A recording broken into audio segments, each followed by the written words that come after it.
Vamos ver agora então representação pelo comprimento de arco.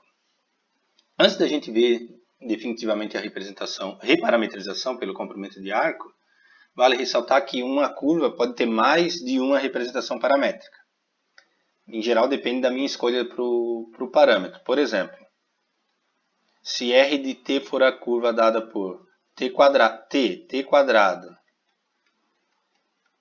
e t ao cubo, com t variando de 1 até 2, por exemplo, essa é uma representação paramétrica onde x é igual a t, y é igual a t quadrado e z é igual a t ao cubo. Eu poderia ter feito x igual a e na u, com isso eu teria então y igual a e na 2u e z igual a e na 3u. Só elevar e na u ao cubo, né? E e na u ao quadrado, que dá e na 2u e e na 3u. Bom, e aí, da onde até onde iria o meu parâmetro u agora, né? Já que t vai de 1 até 2. Como x é igual a t e x é igual a e na u, então, quando x igual a 1, né? Eu tenho t igual a 1, né? Posso até dizer, né? Quando t igual a 1, o x também vai ser 1, então eu vou ter e na u igual a 1. Se eu aplicar ln, ln de e na u é igual a ln de 1. ln de 1 é 0 e ln de e na u é u. Então, o u começa em 0. Para t igual a 2, então eu vou ter e na u igual a 2. ln de e na u é igual a ln de 2.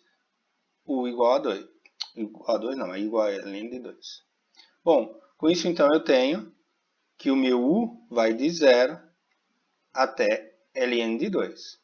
Só que se a gente observar essa representação paramétrica, a primeira aqui, é melhor de se trabalhar do que a segunda. Então, dependendo da escolha para o parâmetro, eu posso facilitar ou não a minha vida.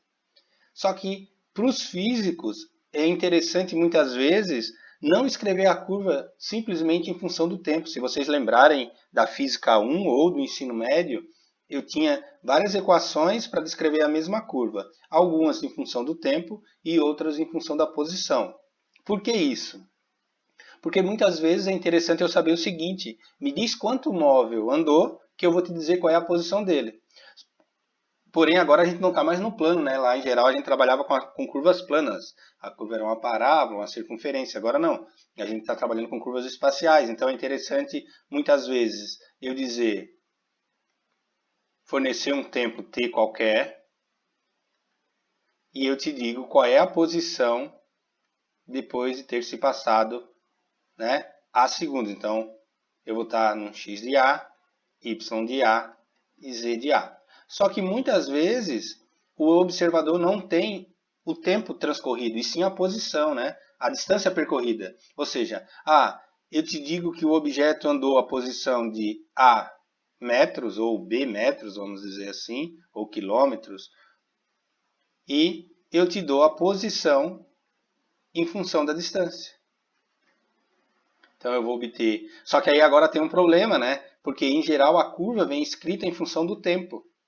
E eu estou fornecendo a posição. Então como é que eu vou colocar... Já que aqui dentro é tempo, ó, como é que eu vou colocar? Eu não posso colocar B aqui, ó, porque B não é tempo, B é posição.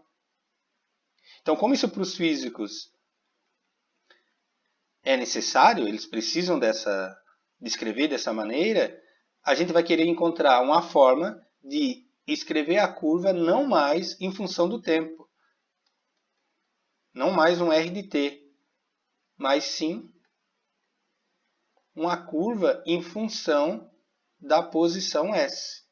Eu te digo quantos centímetros ou quantos quilômetros o objeto andou e eu te forneço a posição em função de S. Um Y de S e um Z de S. A gente chama isso de reparametrização pelo comprimento de arco. Então, no dia a dia, a gente usa quase que sempre a posição, né? E não o tempo. Então, se o cara vai construir uma estrada, ele vai falar que no quilômetro tal tem que fazer uma curva, ou tem que colocar uma lombada, ou seja, lá o que for. Ele não vai dizer no tempo tal vai ter que ter uma lombada, né? Ele vai dizer, ó, na posição tal, no quilômetro tal tem que ter uma lombada. E a curva está descrita para ele no mapa, por exemplo. Então ele não vai olhar para o tempo, ele vai olhar para a posição. Então por isso que é importante descrever em função da posição. Então vamos lá fazer essa reparametrização, ou seja, eu já tenho a curva parametrizada, ela já está em função do tempo, porém a gente quer fazer ela em função da posição. Então seja um R de t, digamos que eu tenha a curva, né, R de t igual a um x de t, y de t e um z de t. E aí, essa minha curva agora ela não está simplesmente entre A e B. É simplesmente um t maior ou igual que A. Ela começa no A e não termina, digamos assim, né? Vai terminar quando eu disser até tal instante. E aí, eu quero reparametrizar ela. Então eu vou definir uma função chamada comprimento de arco.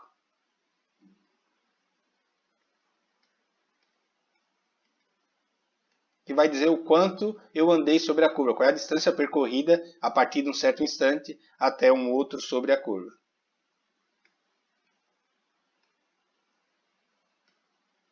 Espera-se, né, que a função comprimento de arco tenha muito a ver com o comprimento de arco da curva. A gente viu que o comprimento de arco da curva L era uma integral de A até B do módulo do R' de t dt. Né? Esse aqui era o comprimento de arco, não é a função comprimento de arco. Ou seja, aqui eu ando um comprimento, né, fixo, eu começo em A e termino em B. Eu quero deixar esse cara livre agora, ou seja, começar num certo A e encontrar uma expressão para a função comprimento de arco. E aí eu te digo, o B vale x, por exemplo. Aí tu substitui o B digamos, na expressão. Então eu vou integrar da seguinte maneira. Não faz sentido, né? Então o t vai de A até um certo t. Não faz sentido eu colocar uma integral de A até t aqui, porque eu estou integrando em t, vou substituir t por t. Então a gente faz uma pequena mudança aí, que é a seguinte. A gente define a função comprimento de arco da seguinte forma. É um s de t, que vai ser uma integral de um certo a até um tempo t, do módulo do R' de u. Só troquei o t por u para fazer sentido aqui na integral. Deu.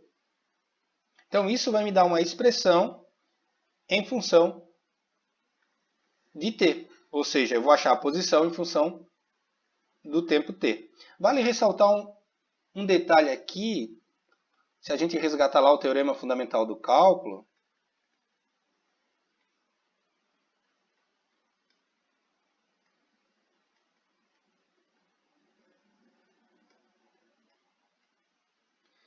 o que seria, né, a derivada do s em relação a t? O que seria a derivada da função comprimento de arco? Bem simples. Eu vou resgatar então ali a expressão. O s é a integral de 1a até t, do módulo do R' de u, du. Isso é uma primitiva em t, isso é um vetor ou um número? Um número, né? Porque isso aqui é módulo. É um número, então, aplicado em t, menos um r de a. E aí eu vou derivar ambos os lados em t. Então, ds dt, que é a derivada de uma integral aqui, eu vou escrever de propósito, então, é uma integral de a até t do módulo do R' de u, du. A gente vai precisar disso aqui depois, por isso que eu já estou fazendo agora. E aqui vai ficar, então, a derivada da soma, a derivada em relação a t do r de t, menos a derivada em relação a t do r de a. Como o r de a não depende de t, a derivada dele é zero. Então, eu vou ficar com ds dt igual a r' de t, né? A derivada daquele r'zão ali. E aí agora eu me pergunto, tá, o que é a derivada do r? É a derivada de uma integral. E a gente aprendeu no cálculo que a derivada de uma integral é nada mais, nada menos que o integrando, né? Então isso aqui vai ficar ds dt igual ao módulo, ficaria o módulo do R' de u, só que não é em u, é em t, por causa desse t aqui. Então simplesmente fica o módulo do R' de t dt. O dt não tem, o dt está aqui.